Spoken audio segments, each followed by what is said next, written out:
Alrighty, well, welcome everybody, and thank you for joining us today. My name is Andrew Doffney. I'm the Instruction and Outreach Librarian at the New Jersey State Library, and it is my pleasure to introduce our presenter for today, Ruth D Hunt.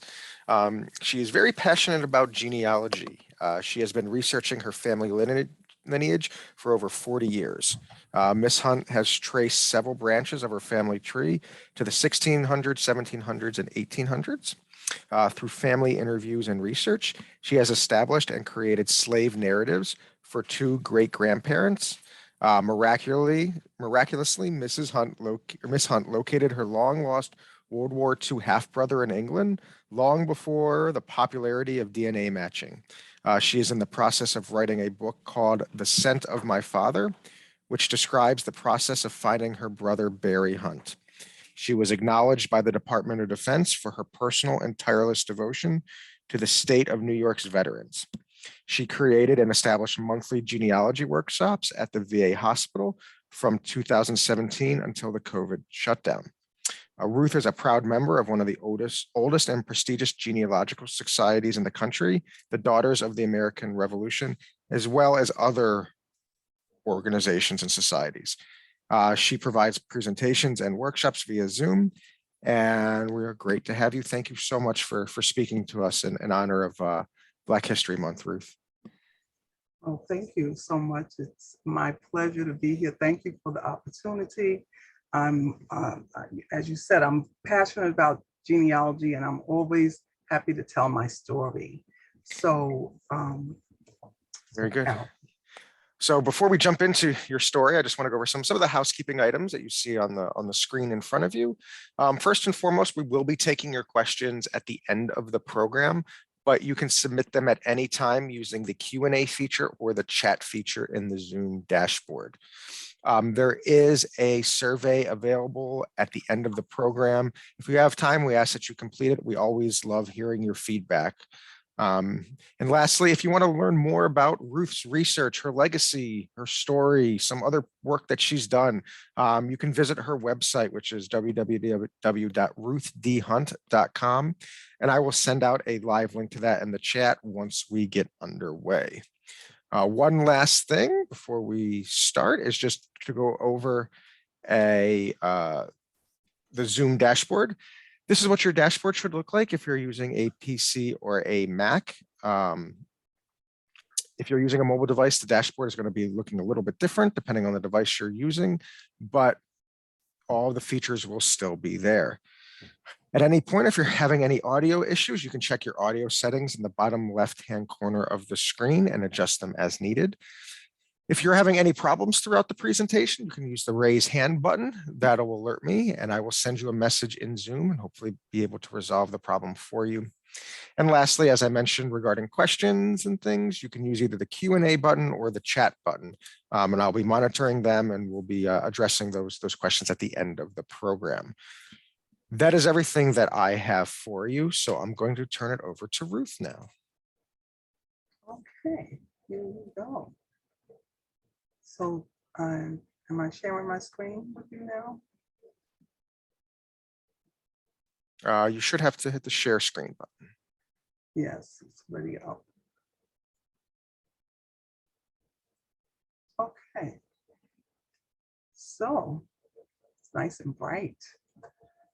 So again, thank you for tuning in today and being with me as we celebrate Black History Month. And I am just thrilled to share with you my enslaved ancestors, and how they were able to be resilient and dodge through this whole idea of slavery and being oppressed, so that I could be here today standing on their shoulders, telling their stories.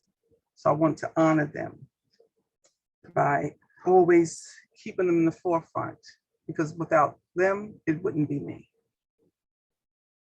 So, am I going?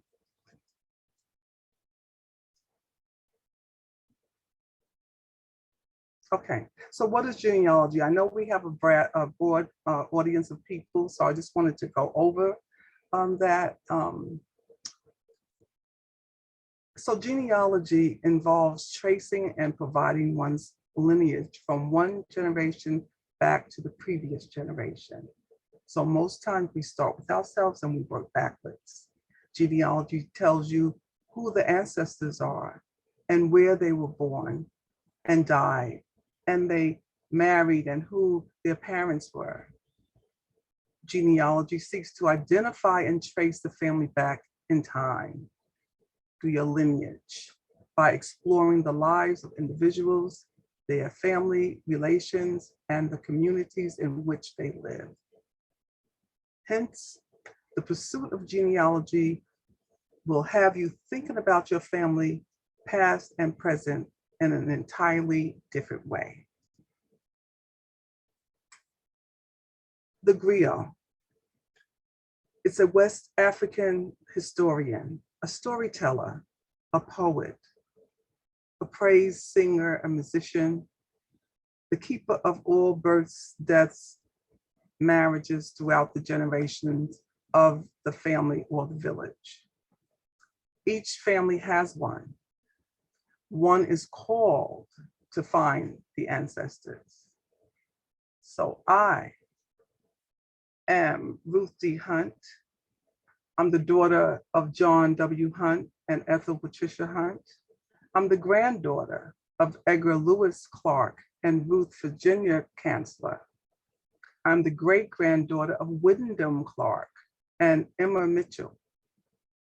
I'm the great-great-granddaughter of Richard Dick Lewis and Elizabeth Lizzie Seldon. I am the griot. It is a sacred calling from the ancestors to carry the family flame. I'm blessed to be called griot, the oral history teller, storyteller. The stories have been given to me to pass on, for I am the bridge that links the generations before me with the generations behind me. It is the Cherokee's belief that we are responsible for 7 generations, both ahead of you and after you. And so it is my responsibility to knit their hearts together through love, respect of our treasured stories. So we had our first family reunion August the 8th, 1970. You know, I was going through some papers and I pulled out this is an authentic piece that my uncle actually drew and typed out the names of all of well, it was just a small family at that time. But he was coming in from San Diego because he was just retiring from the Navy. And so he only documented 3 generations. He documented his parents, his siblings, and then the grandchildren of my grandparents, but my mother's children and his children. So that gives us 3 generations. So we certainly have come a long way from hand done, and certainly there was no genealogy software at that time.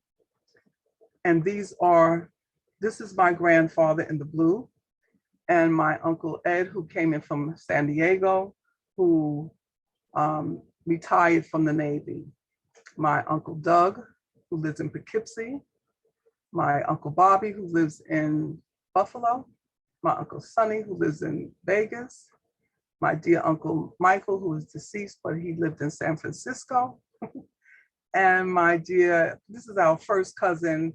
He lived in Bristol, Southwest Virginia, in the area that my great-great-grandparents came from. So I just want to give you the feeling of family and to think that we went from 3 generations, and from my genealogy up into 2022, I'm up to 9 generations. So I was able to take the Clarks all the way back here to set 9 generations. So it can be done.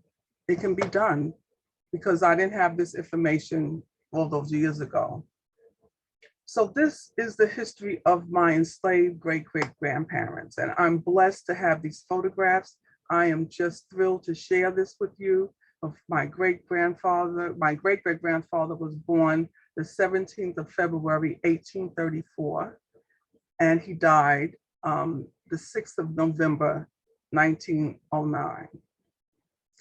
And Elizabeth Lewis, she was a Seldon. I should have put her maiden name there, but born July 21st, 1836, and she passed away November 28th, 1917. And I will come back to that. And as you can see that these pictures have been enhanced by My Heritage. They had the animated program, which that one is a kind of a little creepy for me, but I did enhance these, and you'll see the original as we go through the presentation. No. Okay, so, going too fast.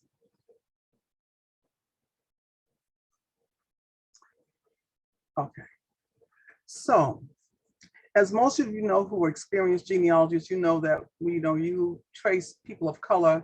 We have difficulty when we get to 1870 because people of color were not documented prior to the 1870s. They're not seen in the census record. Some people are, but the majority are not. And so it's very important if you have a family Bible, because if you have a family Bible, back in those days, people recorded their family history in the front of the Bible. And in those days also, because I remember going to Virginia as a young child, that the family Bible will be sitting in the entrance or in the living room when you walk into a home. Any Christian, home would have the Bible displayed. And so we were blessed to have this Bible, and I will tell you how I got it. But I just want to show you that here in the birth page, it has Richard Lewis, and I told you that he was born in 1834. And this is his brother, who's listed Robert Lewis, 1835. And this is his wife, Elizabeth Lewis, born July 1836. Now, this birth certificate here is for Wyndham, and here's Wyndham. This is my direct line from Wyndham, is my first great-grandfather. But when I was able to send for his birth certificate in 1998, I didn't get this Bible. I got this Bible, I guess in the 1990s, early 90s maybe. But as you can see, how you read a certificate, it's a lot of information in here. So I'm showing you how I took a oral history or family Bible, and I was able to send for legal documentation. But this is how you read a birth certificate. So it has where they were born, and it has the name of the child. Well, it's spelled Wyndham on this birth certificate. Wyndham is spelled W-I-N-D-O-M, but this is the William because it says his birth year, and it checks with that. Of course, colored. His father's name was Richard. So here's Richard here, the head of the household. It says that he was a farmer in Washington County, which I knew that because that's where my people are from. And the mother was Elizabeth Lewis, and here's Elizabeth Lewis over here. And the informant, so who gave this information, was Elizabeth Lewis. So this is how I compare a legal document with an oral history, or may it be a family Bible. And then, of course, in those books, the next thing would be a death certificate. Well, I didn't know how old Lizzie, because they called her Elizabeth and Lizzie for short. And as you can see, she was listed as Lizzie Lewis, but then you see Clark on here. So I'm going to come back to that later. So I started to compare. So November 28, 1917, and this is when she passed away here. Elizabeth Lewis died November 28, 1917. So this is the legal document, just taking it from the death certificate. I think in the state of Virginia, you have to find out in what state. In the state of Virginia, a birth certificate, they began giving out birth certificates in 1912. So anything prior to that, you're not going to find, but you will find it in the Bible. So I was lucky because the death certificates were issued after 1910. So I couldn't find anything for my grandfather, my great-great-grandfather, because he died in 1909. So I missed that, which was important. But so on her death certificate, it says she was 80. It has a birthday. It says Washington County was her birthplace, and that was important because I was told that she was born somewhere else, but this document and other documents says that she was born in Washington County in Virginia. But look at this, it gives me back another generation. It lists her father.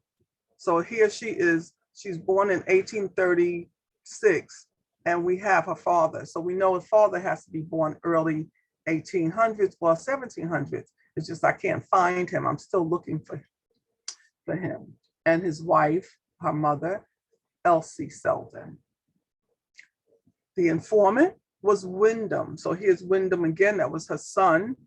And he played an important part, Wyndham did, because he was the older brother died and he was the youngest brother. And in most of those families, in Southern families, the son, head of the household, he was the executor of the will when they passed away.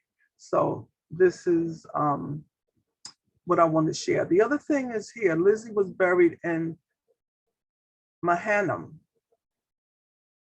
It says Mahanam, Virginia, which there's no such thing as Mahanam, Virginia, because I went to Richmond, I couldn't find it anywhere. It took me 25 years to find this location, and I will share that with you.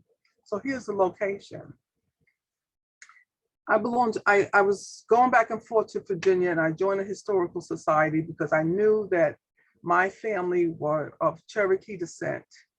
And I knew that Richard was half Cherokee and the mother was full blood. And I had a great uncle because it's a small town, Glade Springs, Virginia. And so they knew that there was an Indian village there. And how I really found this information before being led to the actual location was that I went to the DAR library. DAR has phenomenal records there. You don't have to be a member to use that library. Alex Haley, they have a plaque up on the wall that he really used the resources at DAR for the research for roots.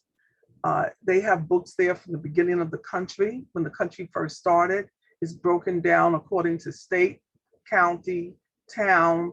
You really would have a lot of luck when you, if you go to the DAR library. It's a treasure. Along with the Library of Virginia now, that was my other favorite place. So Richard was born, as I had said before, in 1834, and he had a Cherokee mother, Hannah Lewis. This is the oral history. And I found out later that his slaveholder was William Clark. But I knew his slaveholder was his father. We knew the slaveholder was the father, but I didn't know who that was because, of course, that information is not just written somewhere for you to find. You have to really look for it. You have to really research, but it's there. You can find it. You just have to be diligent. Richard he grew up the Cherokee way, of the customs of Cherokee people, and where they lived and how they lived, and they believed in the herbs and the fruits, or my mother would always say the fat of the land, eating off the fat of the land, and planting and taking care of the body and the land. What you consume and what you breathe in, your body, is so very important. So Pasasamiwami was the name of Glade Springs, Virginia, and they had put a depot there, and so the train stopped there in the very beginning, but people had difficulty pronouncing it. It's a Native American name. I believe it's Cherokee.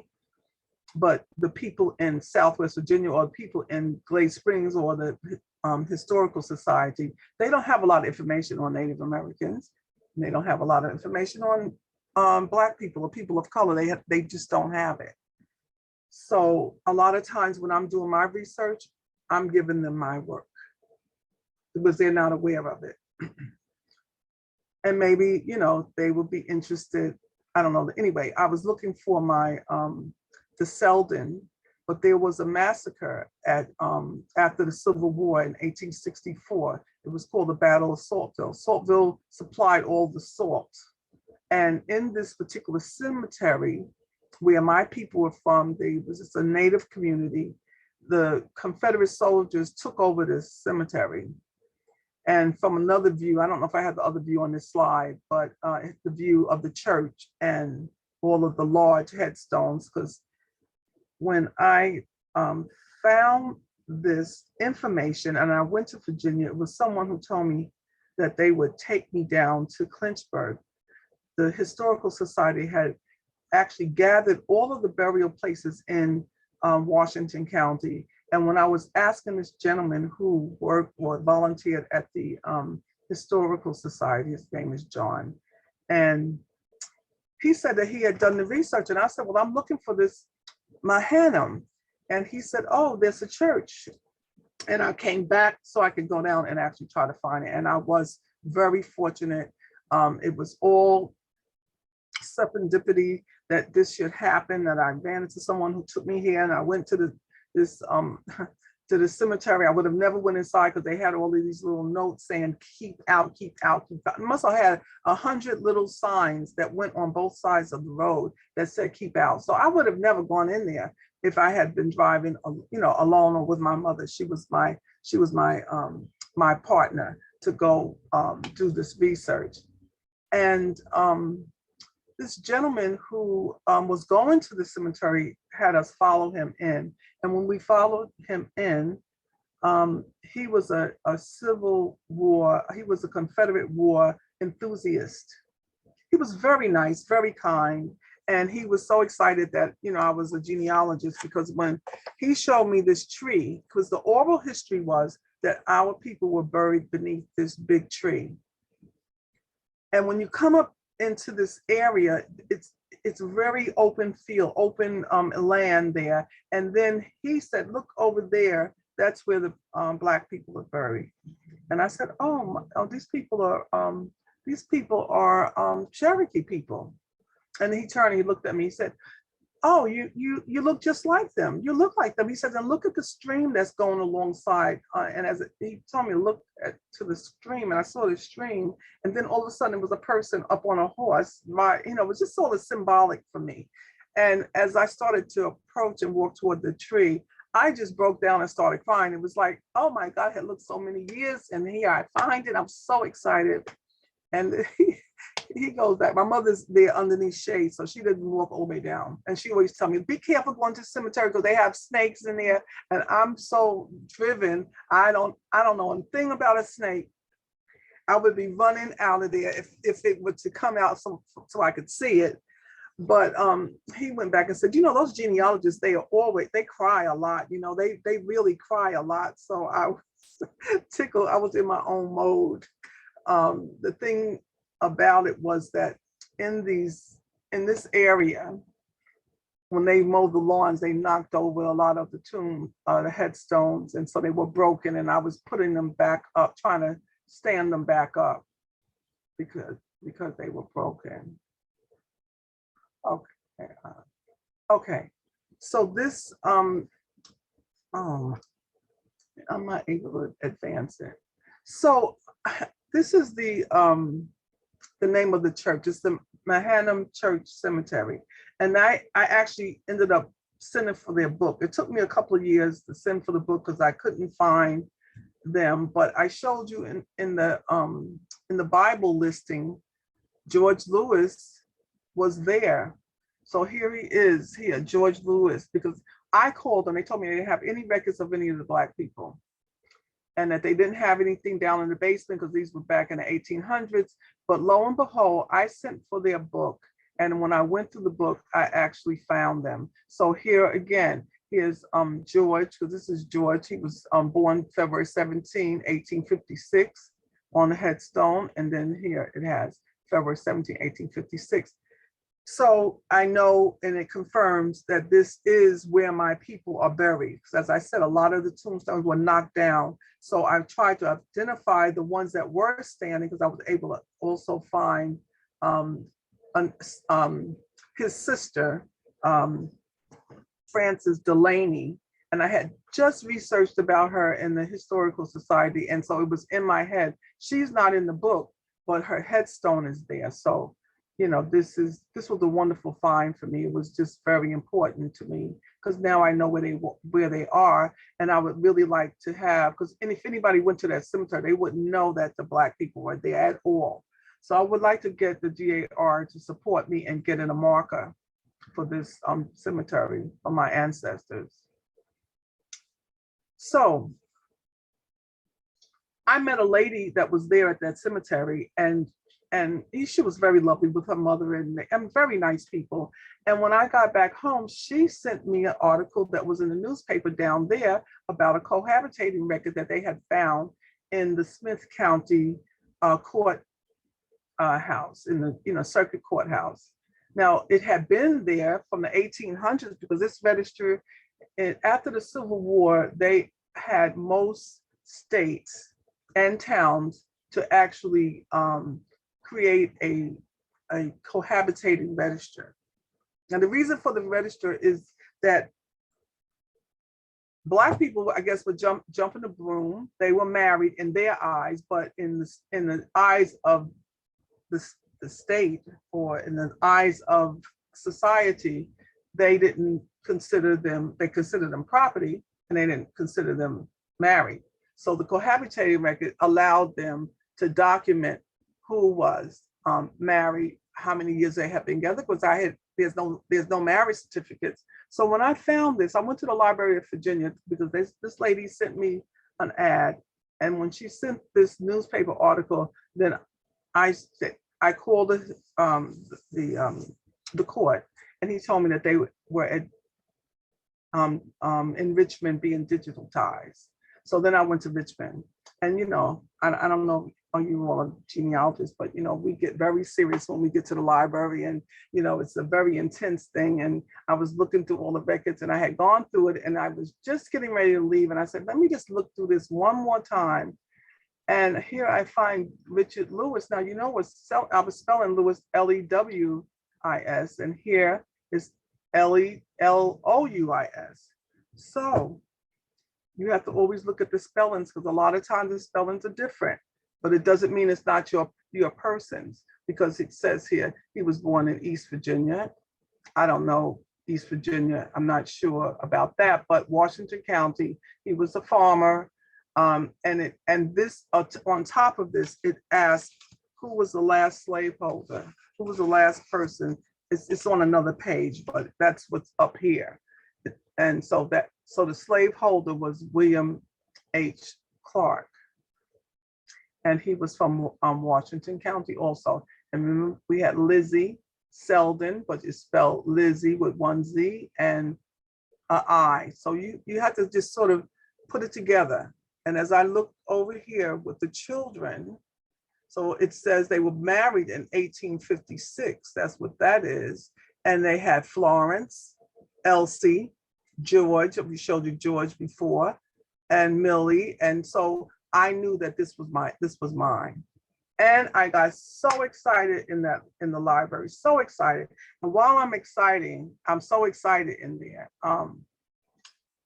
The librarian, he went and pulled the will of the slaveholder. So now we always knew that the slaveholder was the father, and they called Richard Dick. So when we go through this document to begin to read this, that William F. Clark, he was of the county of Washington County, And his last will in testimony was the 27th day of August. I'm gonna go down, but he's saying that he's given to his wife, Delilah Clark, and his daughter, Elizabeth, all of his real estate. And as long as they both stay unmarried. Can you imagine? As long as they stay unmarried, they can have it. But if they get married, they can't have it. I don't know if the wife gets married, but she got married after that, so maybe the daughter got it. But if they should marry, I want my wife, Delilah, to make with her an equal division of my estate.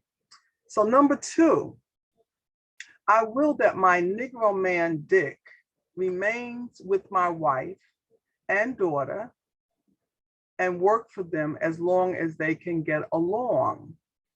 Now that's different, isn't it? As long as they can get along. Are you saying that they're to get along? The slave has to get along with the mistress and the sister? Or I'm saying sister, but her daughter, but that was his sister. So, and then he goes on to say that if they are agreeable, but in the event that they have any difficulty between them, he wish and require his executor to take him into his possession and hire him out privately until such time as Dick can find a purchaser for himself. When I desire my executor to sell him at a low price, say 2/3 of the value.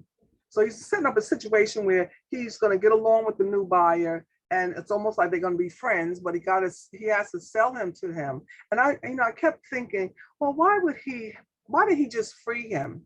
Why is he selling him cheaply and letting him pick out who he wants to be his slaveholder, and that someone he can get along with or someone that he liked? That was an unusual situation. And so a couple of experienced genealogists said that they had never seen anything like this before, but it does indicate that this was his son because he's making these adjustments. And so I thought about it later, and I felt that had Dick been freed in the state of Virginia, you would have to leave the state within 12 months. And that would mean he would have to leave his wife and his children behind.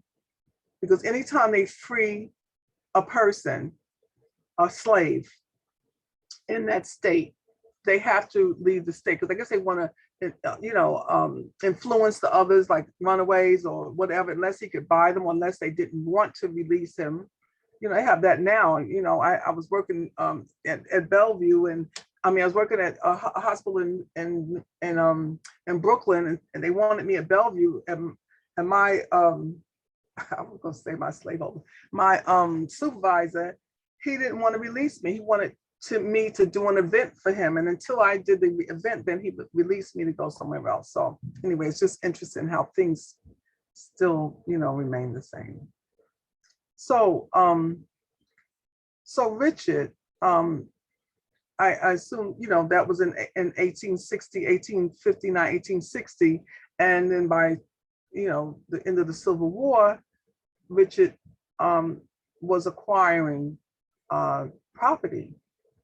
So he actually filed for a claims benefit to protect his homestead. Is a part of the homestead laws of Virginia.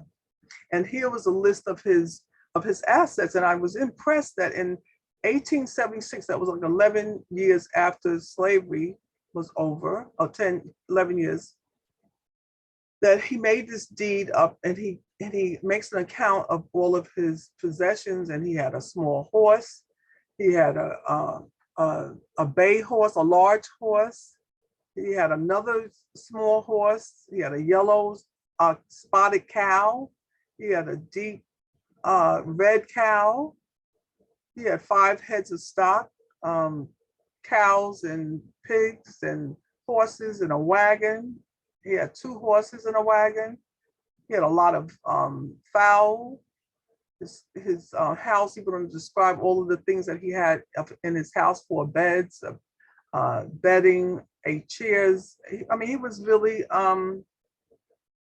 pretty well off, I think, for right after slavery. He put in for this claim. I was trying to reach out to the National Archives to get this, to see whether or not he was able to secure this homestead. He filed it because this is a deed that was filed in the Washington County in Abington Courthouse. So it's in deed book 32, page 380. So here's Richard. This is the original photograph that was given. Again, he was a very, very kind-hearted person, and that is something that I think is indicative of the Clarks, because I hear this from different generations of people who knew his children and then the children that came after. Like my mother was a very, very kind person, that same kind of spirit. So he was a son of an enslaved Cherokee, and his mother was Hannah Lewis, and his father was of Scottish descent. The mother, in the oral history, she lived to 98 years old this village, and her hair never turned gray. Richard was the first man of color to vote in 1870. I've been trying to find the gentleman from the Historical Society who told me that, so that he could give me, I want to, list my source on it. He was very political and socially conscious, and that's why he's voted in 1870. As a community leader, he was really, they were very, as you can see, all the men in the family, they were very, like men that they helped in the community. If something needed to be built or something needed to, if someone died, they would go out and take care of the community. And Dick gathered the men during hog killing time. They all came together in the fall to start to preserve their food as they got ready to go into winter. And so Dick's oldest daughter, Callie, was the keeper of the flame, and she gave the family Bible to my uncle in 1998. So I didn't have that information. It was in the Bible. As you can see, that when I got that, then I sent for the death certificate. And my uncle made copies of the front of the Bible and gave to me so that I could really start to do my work, because he was in San Diego and I was on this side and closer to Virginia. Well, he was well respected, and he was a very skilled farmer. His land was just outstanding. People spoke about how beautiful his landscape was, and I already told you that, right? And he was very successful. He lived in the community, but a lot of his children and their children began doing a great migration. They started to migrate to Cleveland, Ohio, Washington, D.C. They went down to Bristol, Virginia, Bristol, Tennessee.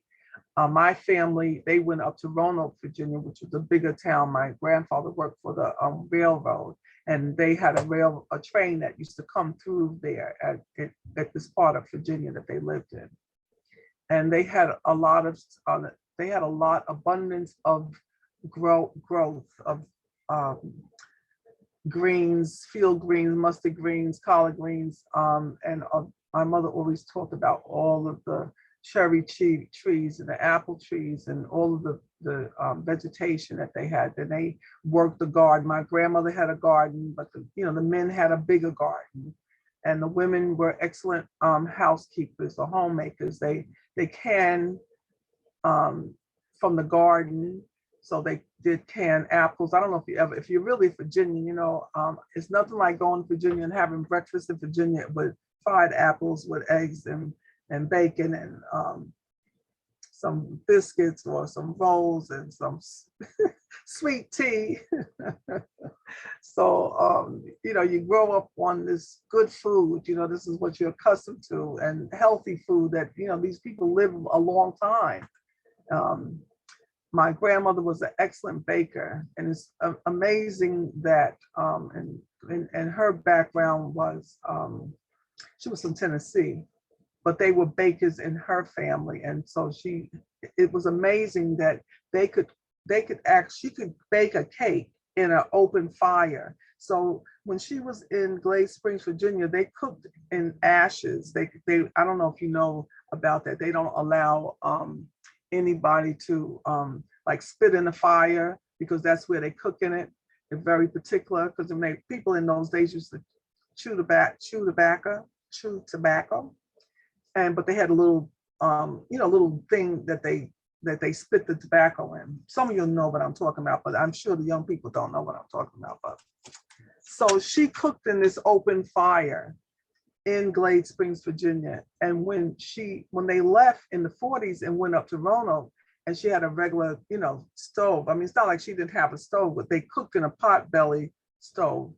But she knew how to bake a cake in firewood. It was amazing. So they were very skilled with domestically. And then the men, they hunt. They did rabbits and kill hogs, and they really made their own plum wine. So they had a good life for that type of country living. And when my great grandfather, his wife died, and my great grandmother, she died during childbirth. A lot of women died during childbirth. And I have my midwifery friend on this line that she knows about that, but our women, even my aunt, they said she could do anything. She could deliver the babies. They knew how to deliver babies. They knew how to do everything. The days were full, even though the men got up and went out early in the morning or they hunted. Women were busy. They had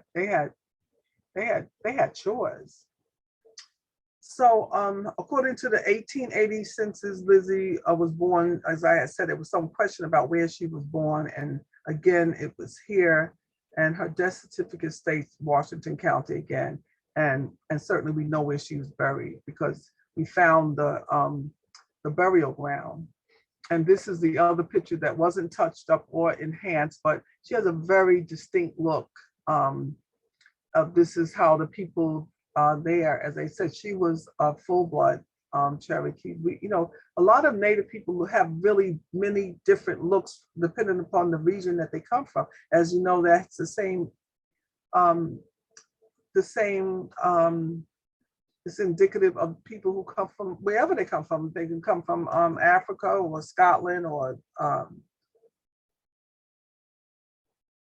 So anyway, that's her. She was sold on a slave block in 1847. This one, when I try to talk about it, it gets me sometimes, but I established and created my own family slave narrative because I had the opportunity when I would go south. The granddaughters of Elizabeth were still living. I mean, these ladies were born in 1907, 1910. So they were born, and when the grandmother came, they would go to visit the grandmother because they had this land, and my great-great-grandfather had land for all of his children, and they had houses right next to each other in where they call Clarksville. And so they said that, she would come, they would go and sit with her, because when my great-grandmother died, and then my great-grandfather was alone, trying to raise two daughters and two sons, then she came to live with them. And they came to live in the house with them. So they all had the same story, and that was the good part. They all had the same story. They talked about the grandmother, the things that she said, that she was Carly said her grandmother sat in a rocking chair and told the grandchildren the stories, and they would sit around her feet, and she would tell them about the slave days and how she was sold on a block in 1847 when she was 10 years old, and painfully recalls how they tore her away from her mother, and she screamed and hollered. She never saw her mother again.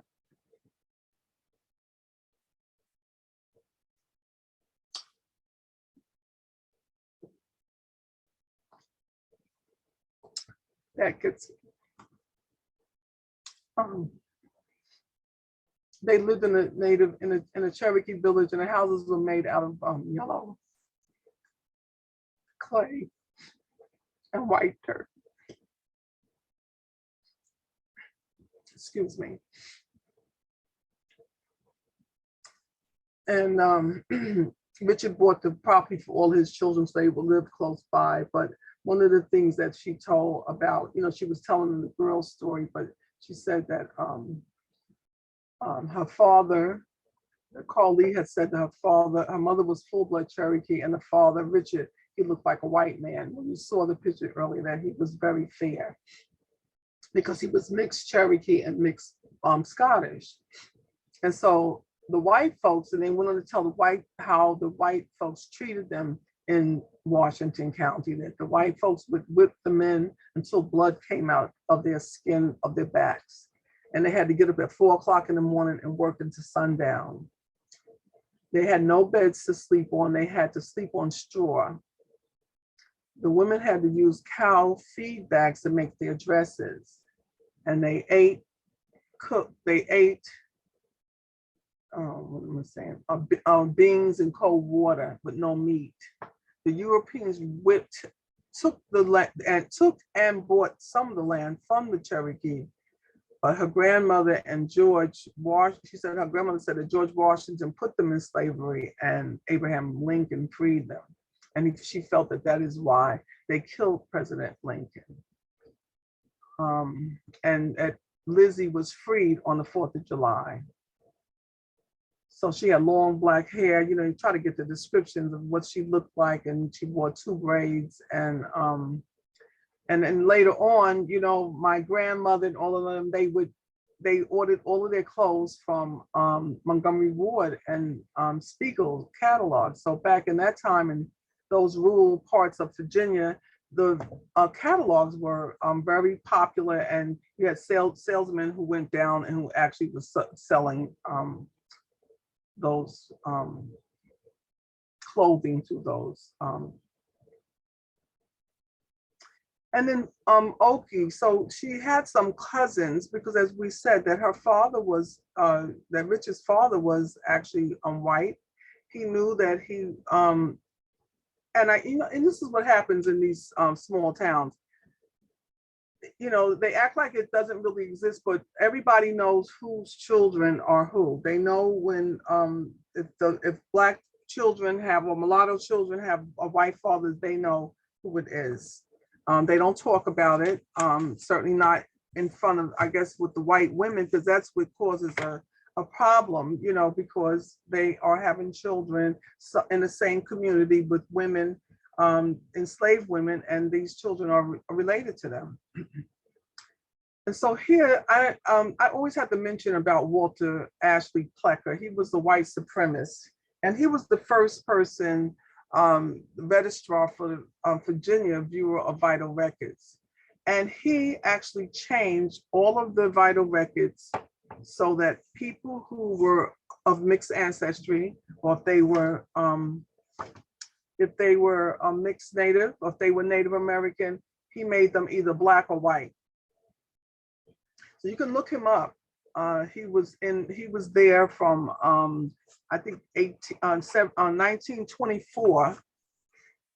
It says no, it started in 1912, and he continued in there up into the 40s. When people were leaving this area, going up this letter, I could not read it, but they had this down at the Native American Museum downtown at Battery Park.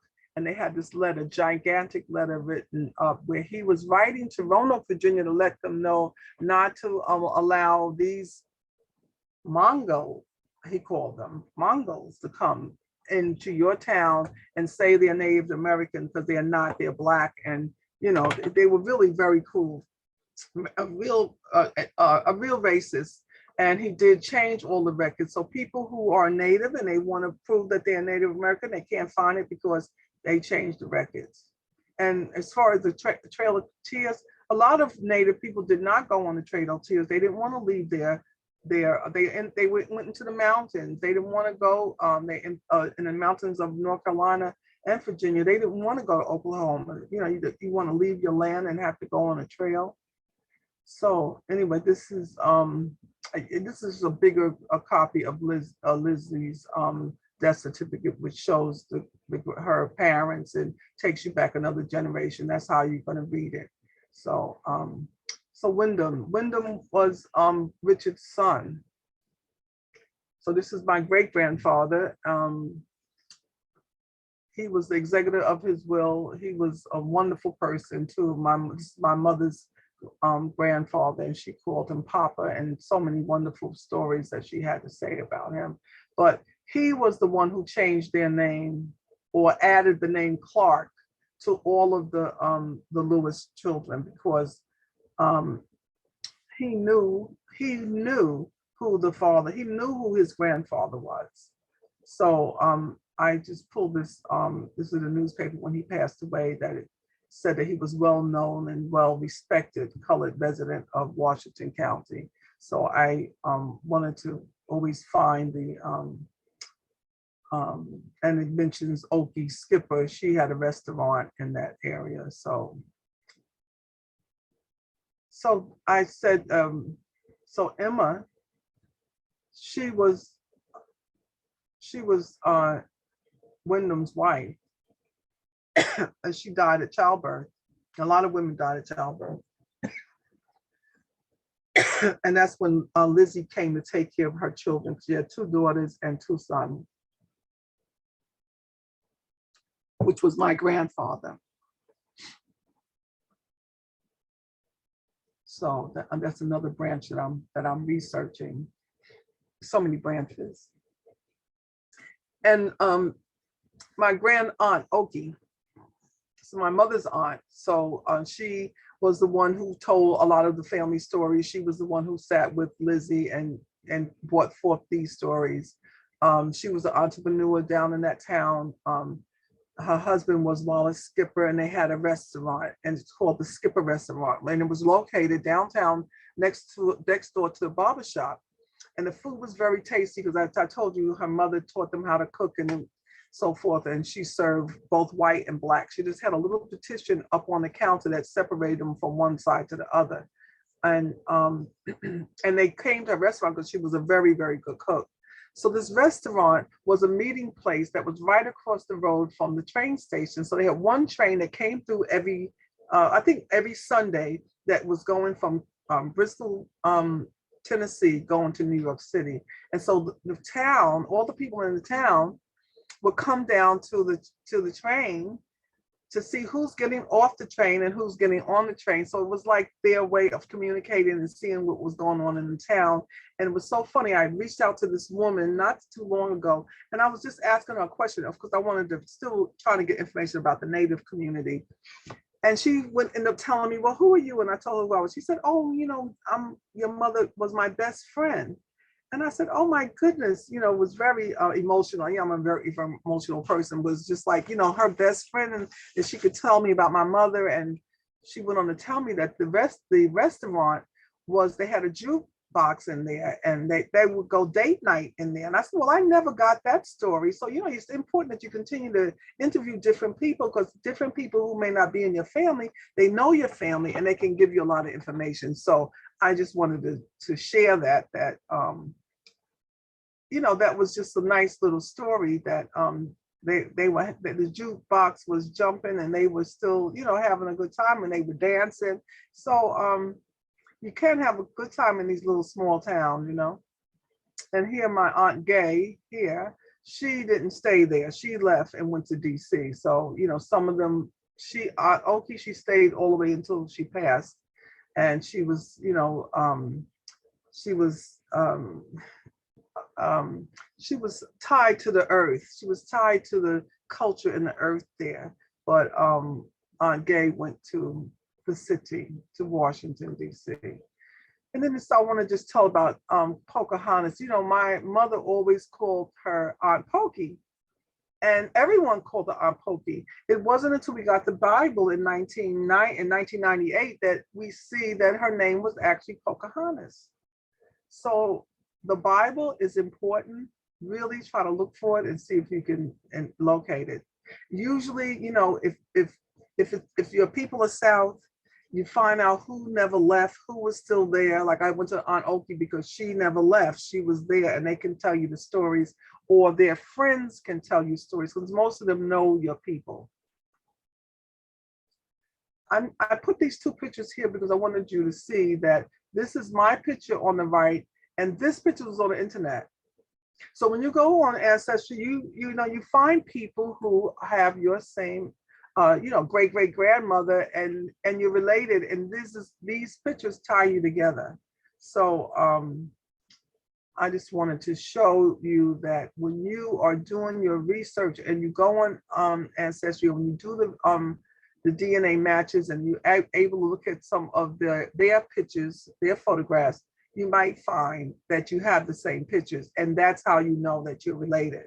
That happened to me with another family member out in Vegas. We had the same pictures. So I just want to dedicate this presentation to my great grandparents here because I think that they were resilient. They were proud people. They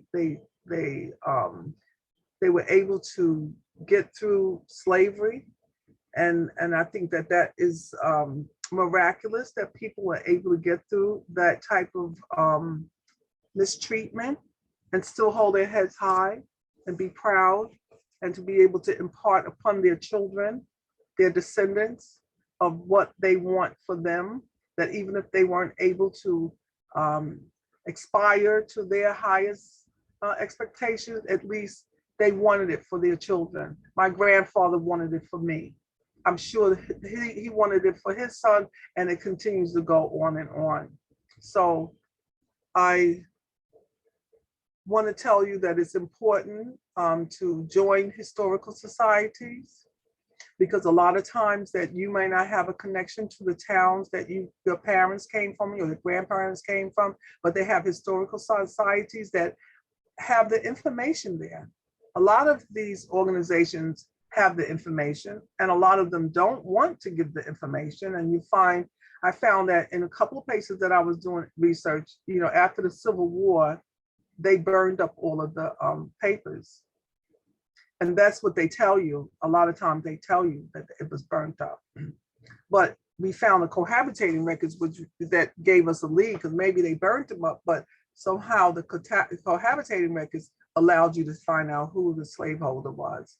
But if the slaveholder is really your ancestor, then you want to know that. You want to know your history. It is what it is. You know, I have African, 61% African, sub-Saharan African. I have 31% of European. At least from doing my genealogy, I know exactly who and what line I'm coming in as German or Scottish. So it's important that you do your research and know who you are and know what your combination is, because it is what it is, and you have to embrace that. I mean, you should embrace that.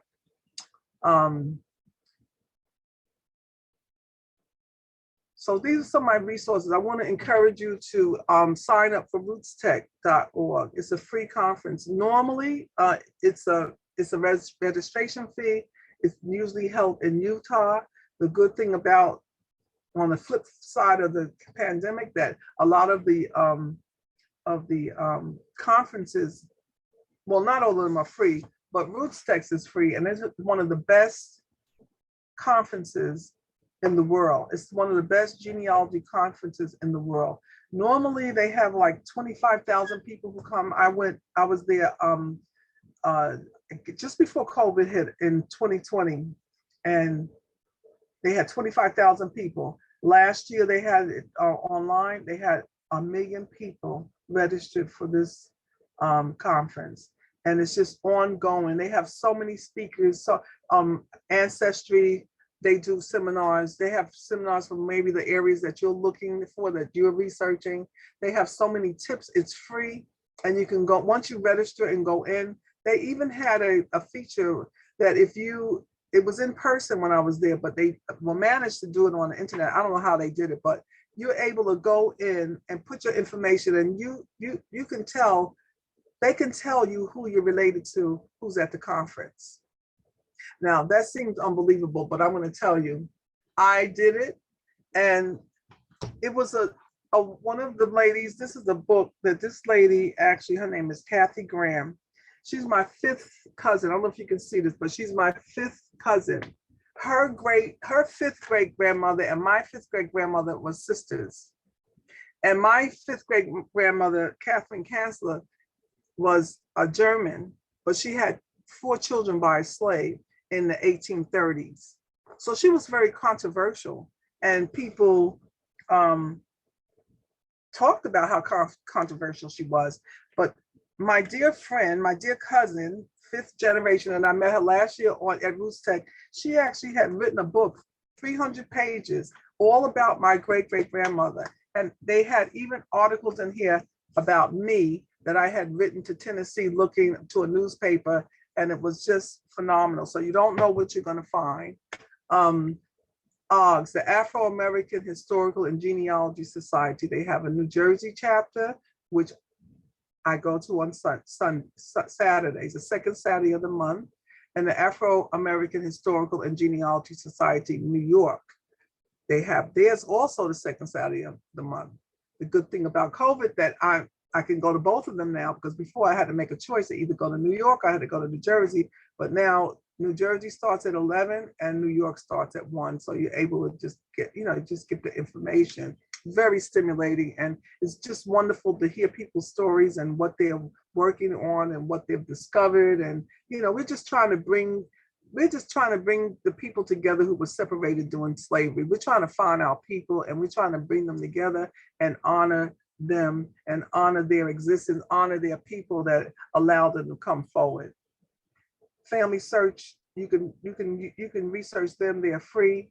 They'll put your tree up, and they have a lot of information. They had a lot of information before Ancestry really got started. But Ancestry DNA, I use that one. I like it, and I find the DNA matches to them.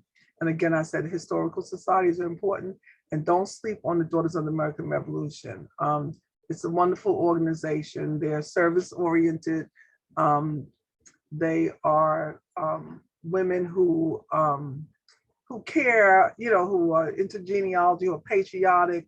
I think that you probably read that I worked with the veterans at the New York VA and taught them or teach them how to trace their ancestry. So rewarding for them. You have no idea how many people don't know who their fathers are, who don't know who their grandfathers are. When you ask them, they don't even know who their grandparents are until you start having a conversation, because we all should be able to say, just like I said, my mother, my father, my grandmother, my great-grandmother, you should be able to just rattle that off, because those are the stories, those are the shoulders that you're standing on. And then the library. I can't say enough about the library. I mean, first of all, I gotta thank Andrew for having me here today, because libraries are just so full of so much information. I got so much from the Library of Virginia, because that's the area that I'm researching, but they were phenomenal. I've gone to North Carolina to their library. And if I had roots in New Jersey, I would be down there in Trenton with Andrew.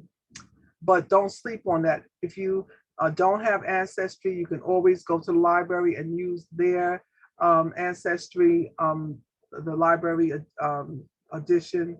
So, and then there are many genealogy Facebook groups on the different head, whatever you're looking for is out there. And people are always sharing information.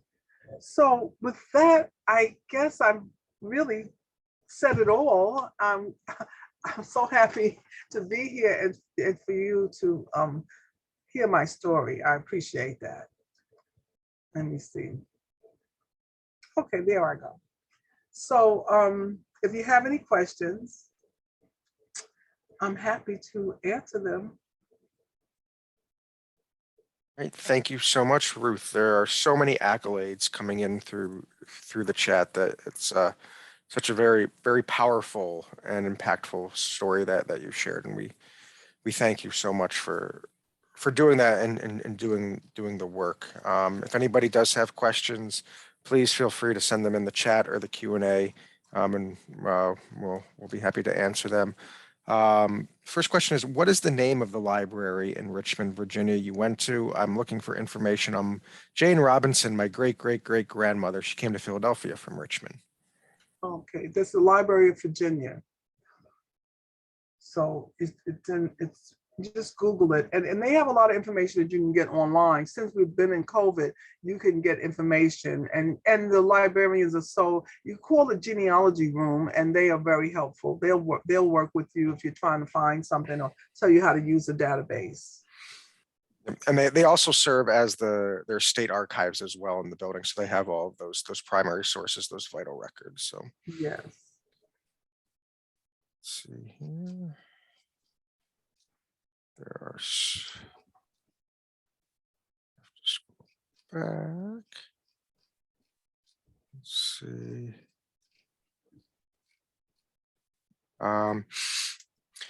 You have so much wonderful personal information about your great-great-grandfather. Was this all passed down to you through family stories? And do you have any other recommendations for gathering this type of information?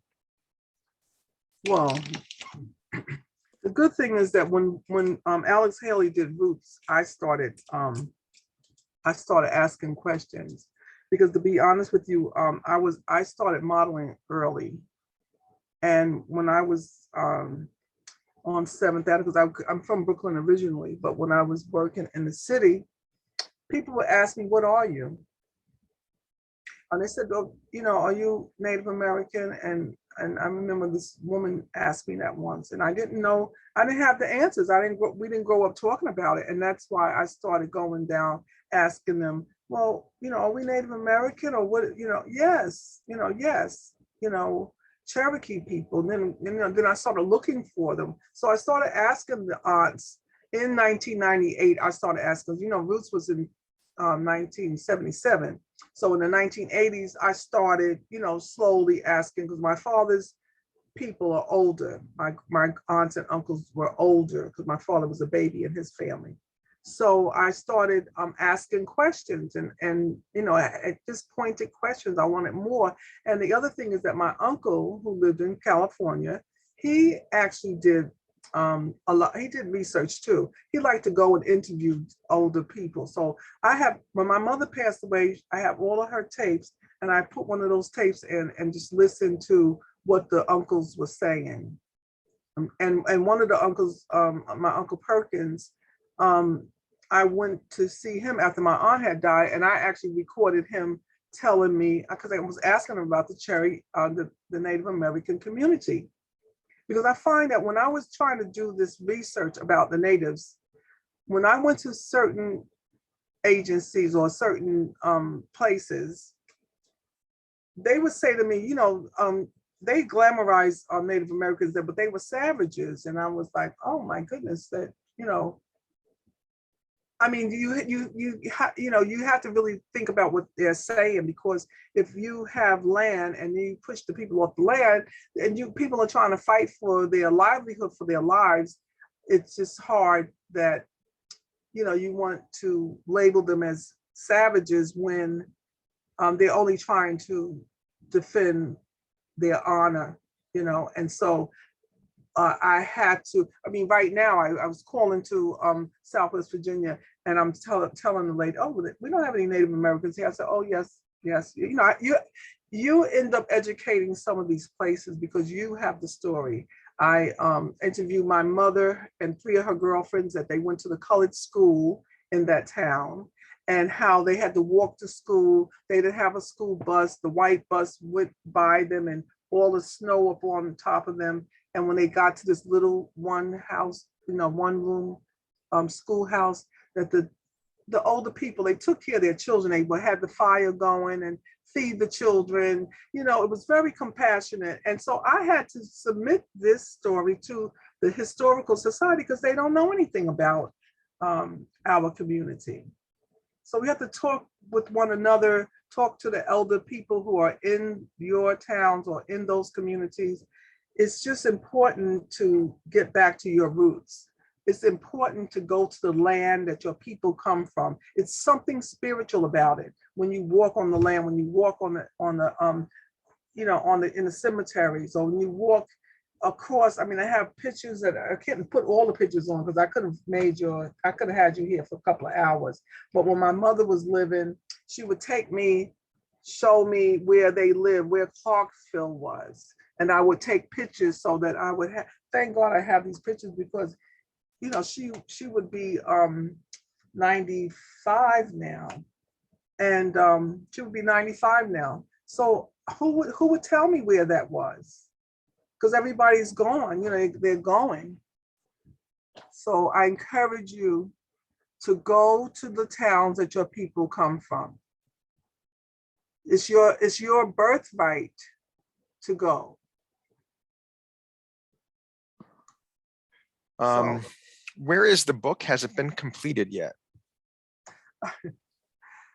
No, the book I'm working on it. It's just I need to be locked. Need to be locked up so I can just sit still and get it done. But yes, I'm working on it. The book that I'm working on is really my finding my brother in England.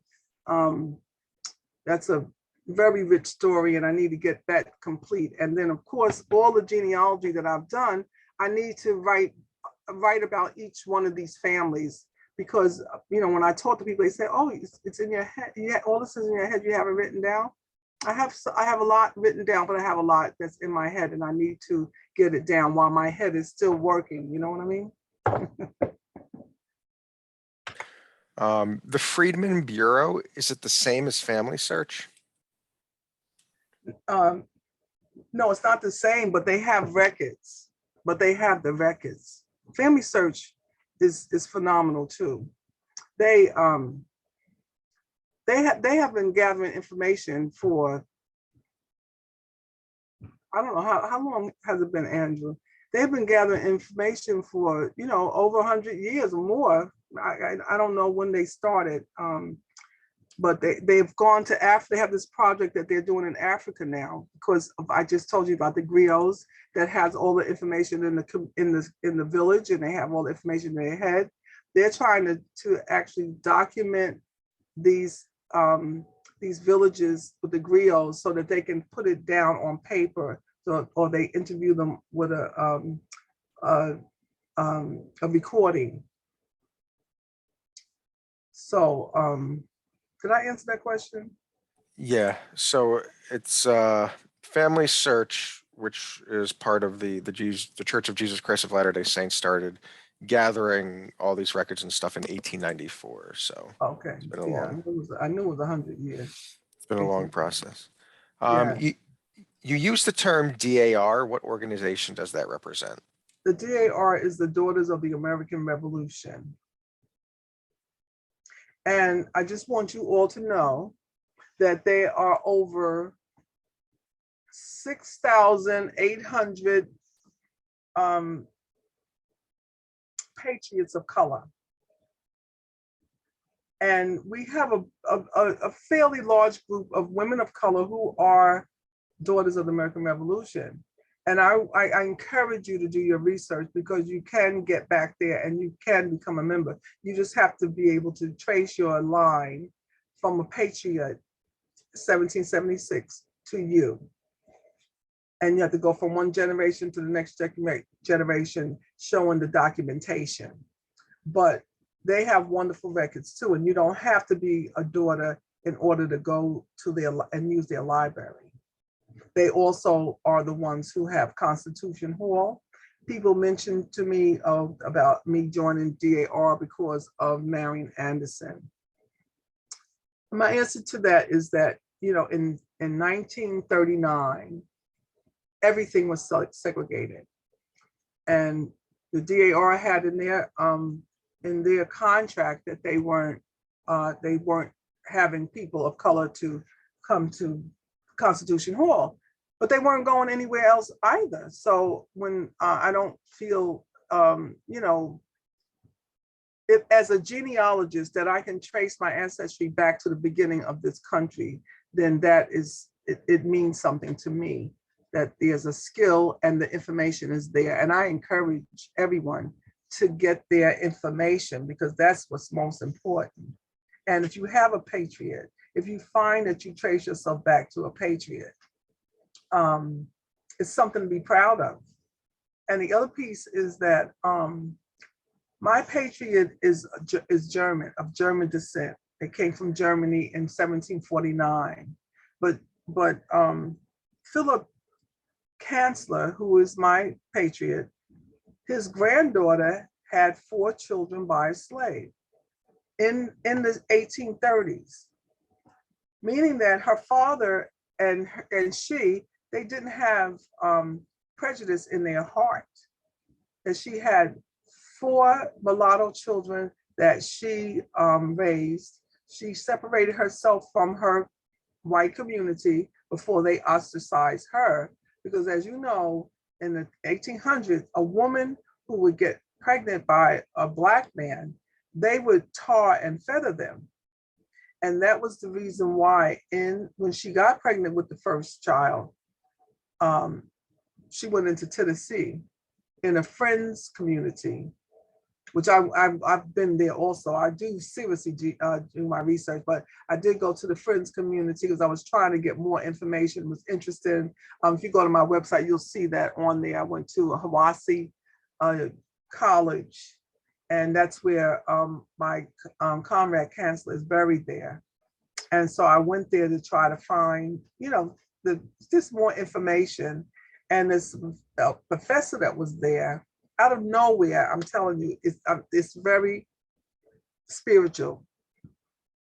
I got out the car, my mother was with me, and I said, "Oh, I got to go and find the headstone for Comrade Kanzler." And she said, "Don't go in that cemetery. There's snakes in there." And I had at that time I had fell and I had a cane, and I said, "Well, I'm going to take the cane with me, and I will knock the." Because you get so driven, because Lord knows that I'm afraid of a snake, but I had my cane, I was going to go in there anyway. And someone, because it was during the summer, so it was on school break, and I was telling this person that came out of the college, I was looking for something. She said, "Oh, go in and see Professor Allen." Out of nowhere, I'll go meet this gentleman, and he had original documents that belonged to the Kanzler family, that they came and they were part of the Hiwassee College, and that they had left an endowment with the college, and he was supposed to have been buried there.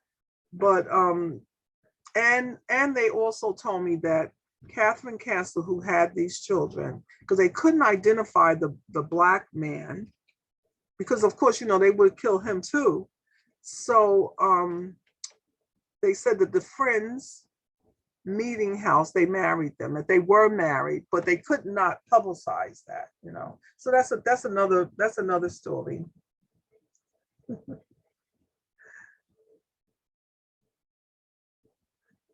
Is there any other questions? Yep.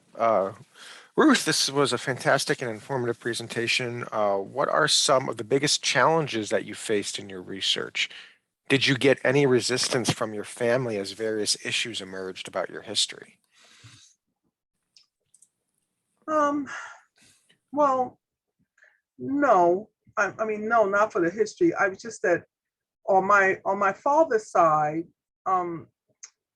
my southern relatives, there are family Bibles on my father's side, of which I saw these Bibles. They were in my aunt's house, and we had a discussion about it. I was asking her about the Bibles, and I was asking her whose Bible were they? Were they her father's Bible or were they her mother's Bible? Because she actually lived in the house that her mother, she lived with her mother died when she was young. So all of my grandmother's possessions were with her household. So she what's the word? She automatically got my grandmother's possessions, which are the Bibles. And I was asking whose they were. At that time, we didn't have cell phones, so I wanted to make a copy of the front of the Bible so I could get the information, so I could do my research.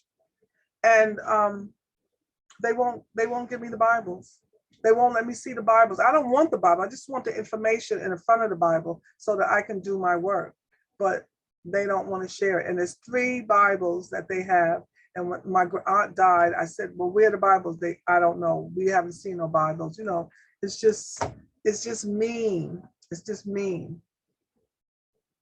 And they don't see the importance of the work. And it's not for me, it's for us, it's for our family. So that's my biggest challenge within my family. Other than that, and in my family, a lot of my family are not really interested in this work. They're going to get interested when I'm gone. And the dilemma is to try to find out, where am I going to house all of this research that I've done? Because I live in the North, my roots are in the South. I don't know if the Genealogy Society will be interested in my work. Do you mind giving an example of how you share your family research and stories with your family members to pass on from one generation to the next? Do you have an ancestry family book? No, I have an ancestry family. I have a website that has the information on it. I mean, I need to download more.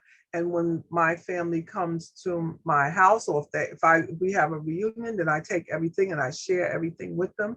And as I tell them, you can come up here anytime you want, and you can go across the street to Staples and make copies of everything that I have. I'm willing to share it. It's meant to be shared.